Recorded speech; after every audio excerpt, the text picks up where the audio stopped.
ఒక్కసారి కొమ్మూరి గోల్డ్ కి కాల్ చేయండి. తాకట్లో ఉన్న మీ బంగారాన్ని విడిపించి మార్కెట్ ప్రైస్ కి వాళ్ళు కొనుక్కుని మిగతా డబ్బులు మీకు ఇచ్చేస్తారు. రైట్, బ్రేకింగ్ న్యూస్ చూస్తున్నాం. మనం టీవీ స్క్రీన్ పై సత్తాకుళం తండ్రి కొడుకుల లాకప్ డెత్ కేసులో సంచలనం అనే చెప్పాలి. 9 మంది పోలీసులకు మరణశిక్ష విధించింది మదురై సెషన్స్ కోర్టు.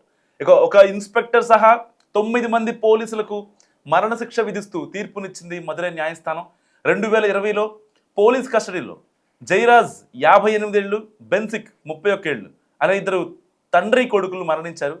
కరోనా నిబంధనలను ఉల్లంఘించారని చెప్పి జూన్ 19న అరెస్ట్ చేశారు పోలీసులు. జూన్ 23న కొన్ని గంటల వ్యవధిలోనే తండ్రి కొడుకులు మృతి చెందారు.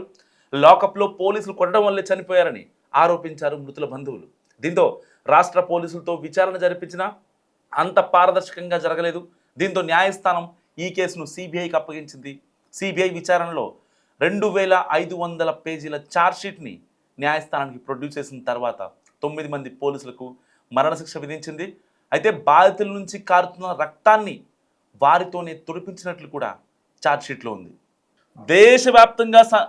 దేశవ్యాప్తంగా సంచలనం క్రియేట్ చేసిన 2020 నాటి సత్తాకుళం తండ్రి కొడుకుల లాకప్ డెత్ కేసులో మదురైలోని 1వ అదనపు జిల్లా సెషన్స్ కోర్టు సంచలన తీర్పిచ్చింది. ఈ కేసులో దోషులుగా తేల్చి 9 మంది పోలీసులకు డబుల్ డెత్ సెంటెన్స్ విధించింది. అసలు ఏం జరిగిందంటే, తమిళనాడు తుత్తుకుడి జిల్లా సత్తాకుళంలో ఉండే జైరాజ్, అతని కుమారుడు బెన్సిక్ స్థానికంగా ఒక మొబైల్ షాప్ నడుపుతుండేవారు. అయితే కోవిడ్-19 లాక్డౌన్ నిబంధనలను ఉల్లంఘించి షాపు తెరిచారనే ఆరోపణలతో 2020 జూన్ 19న సత్తాకుళం పోలీసులు వారిద్దరిని అదుపులో తీసుకున్నారు. సో ఆ సమయంలో తన తండ్రిని పోలీసులు కొడుతుండడంతో బెన్సిక్ వచ్చి అడ్డుకున్నాడు. బేసిక్గా ఇంట్లో వాళ్ళని రోడ్డు మీద ఎవరో తెలియని వాళ్ళని కొడుతుంటేనే మనం వెళ్ళి ఆపుతాం. అలాంటిది తన తండ్రిని కొడుతుంటే, జైరాజ్ని కొడుతుంటే బెన్సిక్ ఊరుకుంటాడా? సో ఎందుకు వెళ్ళి ఆపాడనమాట. సో దీంతో అతన్ని కూడా అరెస్ట్ చేశారు పోలీసులు. మా విధి నిర్వహణ అడ్డుకుంటావా అని చెప్పి బెన్సిక్ని కూడా అరెస్ట్ చేశారు. సో ఆ తర్వాత ఇద్దరిని రాత్రంతా పోలీసులు చిత్రహింసలకు గురి చేశారు. మరుసటి రోజు ఉదయం ఒక పారిశుద్ధ్య కార్మికుడితో రక్తాన్ని శుభ్రం చేయించి ఆధారాలను ధ్వంసం చేసే ప్రయత్నం కూడా చేశారు. ఆ తర్వాత తండ్రి కొడుకులపై 5 సెక్షన్ల కింద కేసు నమోదు చేసిన పోలీసులు వారిద్దరిని కోర్టులో హాజరుపరిచి కోవిల్పట్టి సత్తాకుళానికి ఒక 15 కిలోమీటర్ల దూరంలో ఉండే కోవిల్పట్టి సబ్ జైలుకు తరలించారు. అయితే అంతకుముందు పోలీసులు తీవ్రంగా కొట్టడంతో తండ్రి కొడుకులు జూన్ 23న కొన్ని గంటల వ్యవధిలోనే మరణించారు. సో పోలీసు కస్టడీలో ఈ మరణాలు సంభవించడంతో తీవ్ర ఆగ్రహావేశాలకు దారితీశాయి. వ్యాపార సంస్థలు స్వచ్ఛందంగా షాపులు మూసేసి పెద్ద ఎత్తున నిరసనలు చేపట్టారు. ఎందుకంటే వాళ్ళ యొక్క షాపు పక్కన వీళ్ళే ఈ వ్యాపార సంఘాల వాళ్ళే కదా, వాళ్ళకు కూడా సపోర్ట్ చేయాల్సింది. సో అసలు వాళ్ళు చేయని తప్పు శిక్ష అనుభవించారు. సో ఇలాంటి నేపథ్యంలో ఈ కేసుపై సుమోటోగా విచారణ చేపట్టిన మద్రాస్ హైకోర్టు దర్యాప్తు చేపట్టాలని సిబిఐని ఆదేశించింది. సో ఆనాటి Sathankulam inspector Sridhar, sub inspector Balakrishnan, Raghu గణేష్లతో పాటు మొత్తం 10 మంది పోలీసులపై సిబిఐ కేసు నమోదు చేసింది. అండ్ విచారణ సమయంలో ఒక పోలీస్ అధికారి కోవిడ్ కారణంగా మృతి చెందారు. అండ్ బాధితులు లాక్డౌన్ నిబంధనలను ఉల్లంఘించలేదని, వారిపై పోలీసులు తప్పుడు కేసు నమోదు చేశారని సిబిఐ దర్యాప్తులో తేలింది. సో బాధితుల గాయాల నుంచి కారుతున్న రక్తాన్ని వారితోనే తుడిపించినట్లు కూడా విచారణలో వెల్లడైంది. 2020 సెప్టెంబర్లో సిబిఐ ఛార్జ్షీట్ దాఖలు చేసింది. 2022లో అదనపు ఛార్జ్షీట్ను కోర్టుకు సమర్పించింది. తొలుత రాష్ట్ర పోలీసులు ఈ కేసును విచారణ చేశారు.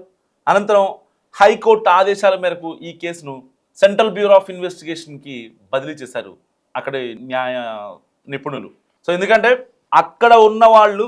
అక్కడున్న పోలీసులు విచారణ జరిపితే అది ట్రాన్స్పరెంట్గా ఉండదని, ఎందుకంటే మళ్ళీ ఎక్కడ కుమ్మక్కైపోతారో దాదాపుగా 10 మంది, ఇటు ఎస్హెచ్ఓ కావచ్చు, సబ్ ఇన్స్పెక్టర్లు కావచ్చు, హెడ్ కానిస్టేబుల్ సహా 9 మంది ఇటు కస్టడీలో ఏదైతే సబ్ జైలు దగ్గర ఉండే కస్టడీ వాళ్ళు కావచ్చు.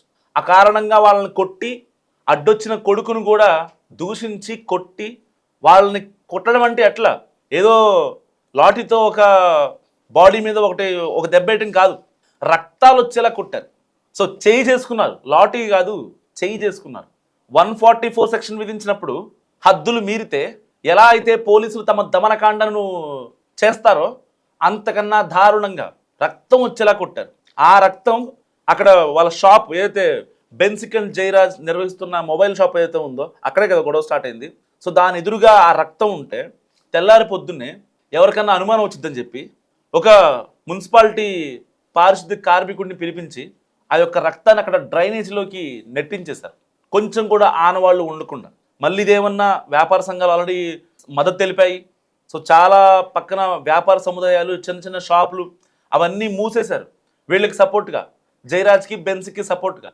వాళ్ళని అనవసరంగా ఎందుకు కొట్టాలి అని వాళ్ళంతా మద్దతు ప్రకటించిన తర్వాత వాళ్ళు కూడా నోటీసులు ఇప్పించారనమాట. సో మీరెందుకు వాళ్ళకి సపోర్ట్ చేస్తున్నారు అని చెప్పి పోలీసులు చేసిన దమనకాండ అంతా ఇంతా కాదు, సాక్ష్యాలు తారుమారు చేశారు. అండ్ కస్టడీకి వచ్చిన తర్వాత అంటే ఒక రకంగా పోలీసుల ఈగో ఇక్కడ హట్ అయిందని ఈ యొక్క సిబిఐ ఛార్జ్ షీట్లో కూడా చెప్తుంది. దాదాపుగా సిబిఐ అధికారులు సమగ్ర విచారణ జరిపిన తర్వాత 2500 పేజీల ఛార్జ్ షీట్ దాఖలు చేశారు. అండ్ మదురై జిల్లా సెషన్స్ కోర్టులో 5 ఏళ్లకు పైగా ఈ కేసు విచారణ జరిగింది. వాటి ఆధారంగా దర్యాప్తు చేపట్టిన మదురై జిల్లా కోర్టు గత నెల అంటే మార్చి 23న 9 మంది పోలీసులను దోషులుగా తేల్చింది. శిక్ష వివరాలను మార్చి 30న వెల్లడిస్తామని హైకోర్టు తెలిపింది. అయితే మార్చి 30న విచారణ సందర్భంగా దోషులకు విధించాల్సిన శిక్షపై నివేదికలు సమర్పించాలని కేంద్ర రాష్ట్ర ప్రభుత్వాలను న్యాయమూర్తి ఆదేశించారు. ఏప్రిల్ 2న సిబిఐ తన వాదనను వినిపిస్తూ దోషులకు మరణశిక్ష విధించాలని కోరింది. జయరాజ్ బెన్సిక్ కుటుంబ సభ్యులు కూడా దోషులకు మరణశిక్షే విధించాలని లేదంటే జీవిత ఖైదు విధించాలని విన్నవించారు. సో దీంతో న్యాయమూర్తి ముత్తుకుమారన్ నిందితులైన 9 మందికి వాళ్ళందరికీ మరణశిక్ష విధించాడు. సో పోలీసుల దమనకాండ, ఫ్రెండ్లీ పోలీసింగ్ ఉండాలని చాలా ప్రభుత్వాలు చెప్తూ ఉంటాయి.